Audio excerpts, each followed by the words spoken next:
XIII is the story of a man who wakes up on a beach having lost his memory. The FBI accuse him of killing the President of the United States, and he doesn't know whose side he's on. He doesn't know who he worked for. He has to reassemble his past, survive, and reconstruct his identity.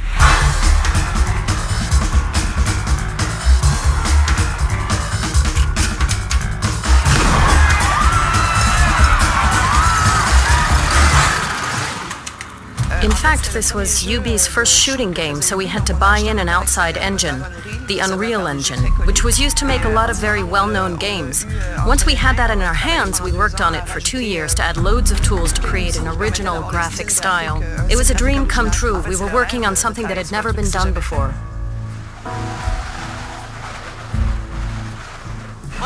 We did our best to avoid all the spatial, futuristic and gothic cliches you get these days in video games. I think we succeeded in creating something really novel.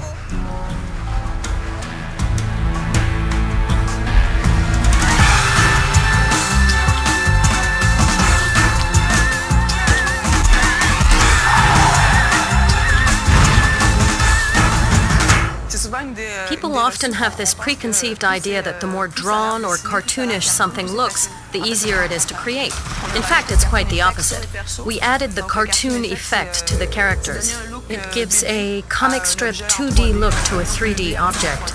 This effect is achieved by adding a thin black line around the characters, which looks like a pencil line, and the textural effects also help to make it look sketched. For the cinematics, we wanted to keep this cartoon effect and push it even further. So we mixed the 3D with the 2D rendering, with an ultra-simplified decor like you find in comic books. The cell shading is greedy on memory, so we had to create characters who were limited to an average of 1,000 triangles.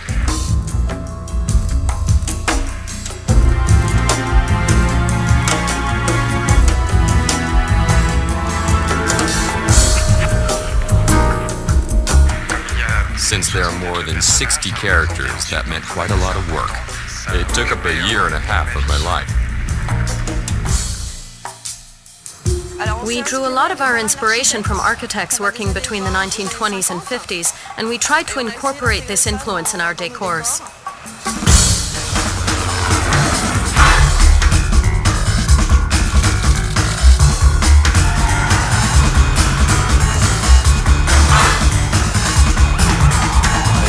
XIII is inspired by a French comic book series, so we worked with the original artist to design the characters and had the scriptwriter ensure that everything we did in the game was faithful to the original. A lot of the game's spirit comes from the comic book. The hero is a kind of anti-James Bond. He isn't bristling with gadgetry. He gets by with whatever means he manages to come across. Some gameplays are based on this principle. If you have a character moving behind a wall, you can visualize him and anticipate his movements with the sound of footsteps that are displayed on the ground. You can also take characters hostage to use them as human shields. You take the character, he suffers part of the damage for you, then once you've finished with him, you get rid of him. At least he'll have been useful for a while.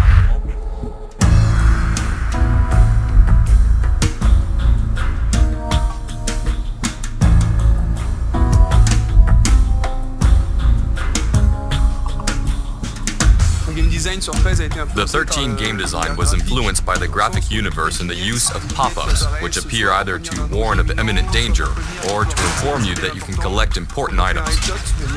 Another example is when you do a headshot, boxes appear to show an enemy falling.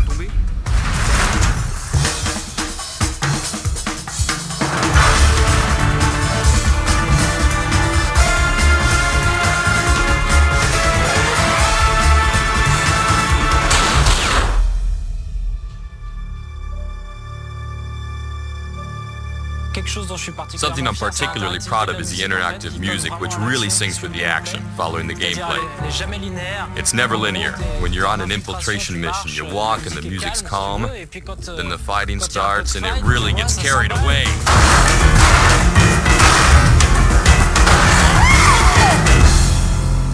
One of the things we put a lot of work into, and about which we asked a lot of questions, was the violence in the game. By producing a kind of comic book game, we were able to approach the violence from a different direction.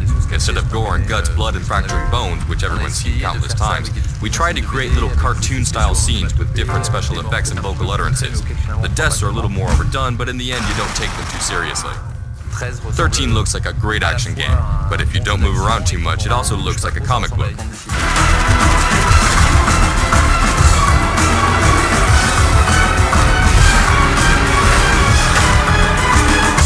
As a general rule, in video games you feel like you're killing puppets, but here the story gives the characters life, so you feel you're fighting real people. A story is a sequence of events to which you react as a player, and which make you change attitude or completely alter your strategy and way of playing.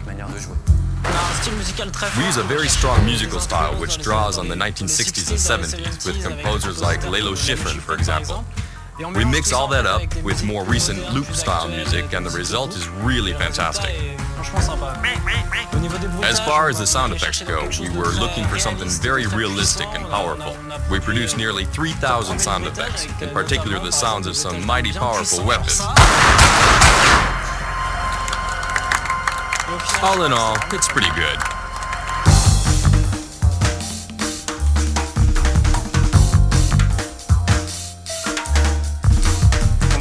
There are several multiplayer modes in the game, ranging from the single deathmatch to team deathmatch, capture the flag, and so on. And we created a few more other original modes, like sabotage mode, or another great one that's called capture the duck. But we'll leave you to discover that for yourself in the game.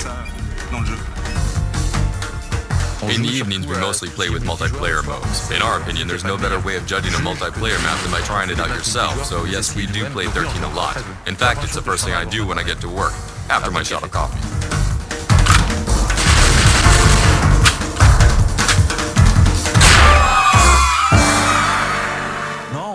Yeah, it's really great. You begin to get a taste for weapons, you enjoy handling them. Me, I really like... That's for the bloopers.